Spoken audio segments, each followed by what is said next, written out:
ইব্রাহিম আলাইহিস সালামকে তার বাবা বলেছিলেন, তুমি যদি আমাদের মূর্তির বিরোধিতা করো তাহলে তোমাকে আমি তেজ্য পুত্র ঘোষণা করব।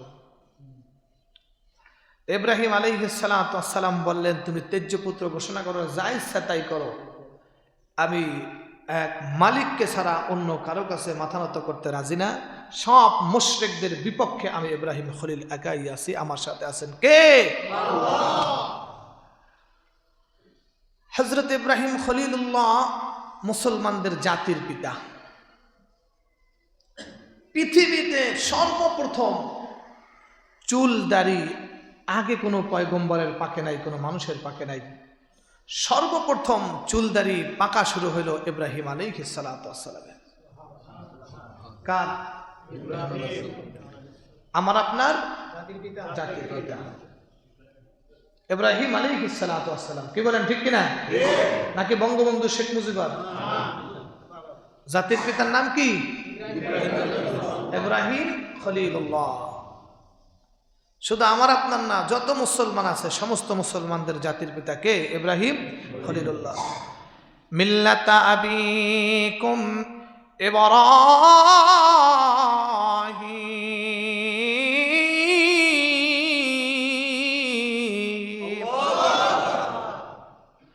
হুয়া সাম্মাকুমুল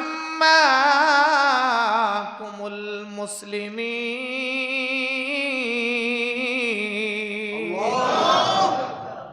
তামাম মিল্লাতের যত মুসলমান আছে সমস্ত মুসলমানদের জাতির পিতা ইব্রাহিম খলিলুল্লাহ। ঘোষণা দিয়েছেন কে? আল্লাহ। তাহলে আমি আপনি যদি চেষ্টা করি যে আমার পিতারে জাতির পিতা বানাবো, সম্ভব না। তাহলে এই জাতির পিতা এক সময় হয়ে যাবে মুতের পিতা। আল্লাহ সবাই বুঝদান করে বলেন আমিন। যেই সমস্ত বইয়ের ভিতরে, সিলেবাসের ভিতরে, পাতায় পাতায় স্কুল কলেজ ছাত্রদেরকে শিখাইতেছিল, বাবার ইতিহাস পড়াইতেছিল, মুহূর্তের ভিতরে তারাই আল্লাহ পাকের পক্ষ থেকে যখন তারা দাঁড়ায় গেলেন, মুহূর্তের ভিতরে তাদের হাতেই কি হয়ে গেল? জাতির পিতা মিনিশির শেষ হয়ে গেল। আর আল্লাহ পাক জাতির পিতাকে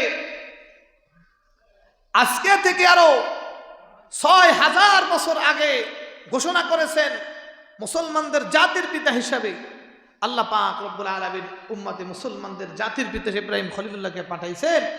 সেই জাতির পিতা এখনো আছে, কিয়ামত পর্যন্ত থাকবে। তো ইব্রাহিম আলাইহিস সালাতু ওয়াস সালাম তিনি যখন চুলদাড়ি পাকা শুরু হইল, তখন তার কওমের লোকেরা, গোত্রের লোকেরা কয়, দেখছো ধর্ম ত্যাগ করছে না, এই কারণে আল্লাহ তাআলা তার চেহারার ভিতরে দেখো কি গজব দিতেছে। আল্লাহ তো কয় না, কয় ভগবান, বা তাদের ভাষায় তাদের দেবদেবীর কথা বলতেছে, ঈশ্বর বা যাই হোক।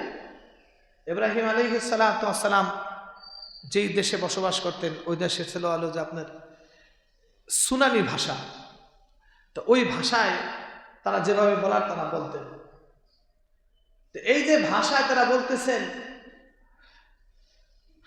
যে এইভাবে, ইব্রাহিম আলাইহিস সালাতু ওয়াস সালামও এই কথা তাদের মুখে শোনার পরে মনটা খারাপ হয়ে গেল। তো উনি আল্লাহর কাছে দোয়া করতেছিলেন, আল্লাহ এই যে আমার চুল দাড়িগুলো সাদা হয়ে যাচ্ছে, এর কারণটা কি? আল্লাহ আমি নিজেও জানি না কি কারণে হচ্ছে, এটা কি? আল্লাহ তোমার কাছে আমি এই ব্যাপারে জানতে চাই। আল্লাহ পাক রব্বুল আলামিন জিবরাইল আমিনের মাধ্যমে আল্লাহ পাক ইব্রাহিম খলিলুল্লাহকে জানাইলেন, ও খলিল, এই চুল দাড়ি পাকা এটা হলো তোমার ইজ্জত, তোমার সম্মান, তোমার মর্যাদা বিলুপ্ত করা হচ্ছে।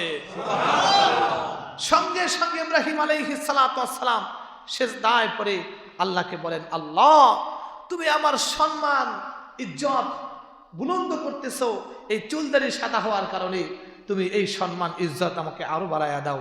2-4টা মাত্র সাদা হইতেছে, আল্লাহ তুমি আরো বেশি কি আমার এই চুল দাড়িগুলো সাদা বানাইয়া দাও। সুবহানাল্লাহ। তাহলে আমরা আজকে জুমার আলোচনা একটা বিষয় জানলাম, নূতন। এই বিষয়টাকে আপনারা জানছেন? সর্বপ্রথম চুল দাড়ি কার পাকছে? ইব্রাহিম খলিলুল্লাহ তার। এবং এরপর থেকে ইব্রাহিম খলিলুল্লাহর অনুসারী যারা, তারা এটাকে ইজ্জত সম্মান মনে করেন এবং সম্মানের সাথে আল্লাহ তাআলা বলেন, এ রাসূল আপনি জানাইয়া দেন উম্মতদেরকে, যখন কোনো সাদা দাড়িওয়ালা মানুষ আমি আল্লাহর কাছে হাত তুলিয়া তওবা করে, এই তওবা আমি আল্লাহ তাআলা ফিরাইয়া দিতে পারি না, আমি তাদেরকে ফিরাইয়া দিতে লজ্জা পাই। জোরে গান আস্তাগফিরুল্লাহ ওয়াস্তাগফার লাহুমুর রাসূল লাওয়াজাদাল্লাহা তাওয়াবার রহিমা। যদি কেউ আল্লাহ রাসূলকে সামনে নিয়ে আল্লাহ রাসূলের উসিলা দিয়া যদি কোনো মানুষ আল্লাহর কাছে দোয়া করে আল্লাহ তাআলা তাকে ফিরাইয়া দেয় না। ঠিক রাসূলুল্লাহ সাল্লাল্লাহু আলাইহি ওয়াসাল্লাম একথাও বলেন, যদি কোনো দাড়ি পাকনা দাড়ি সাদাওয়ালা কোনো মানুষ আল্লাহর কাছে দোয়া করতে থাকে তো সঙ্গে সঙ্গে আল্লাহ তাআলা ওই দোয়া কবুল করেন, আল্লাহ ফিরাইয়া দেন না। হুজুর আমরা দাড়ির ভিতরে কালার করি, এটার কারণ কি? বলে ওই সময়কার যুগে যারা মুসলমান তারাও সাদা দাড়িওয়ালা ছিল, আবার যারা ওই সময় ইহুদি ছিল তাদের ভিতরেও সাদা দাড়িওয়ালা মানুষ ছিল।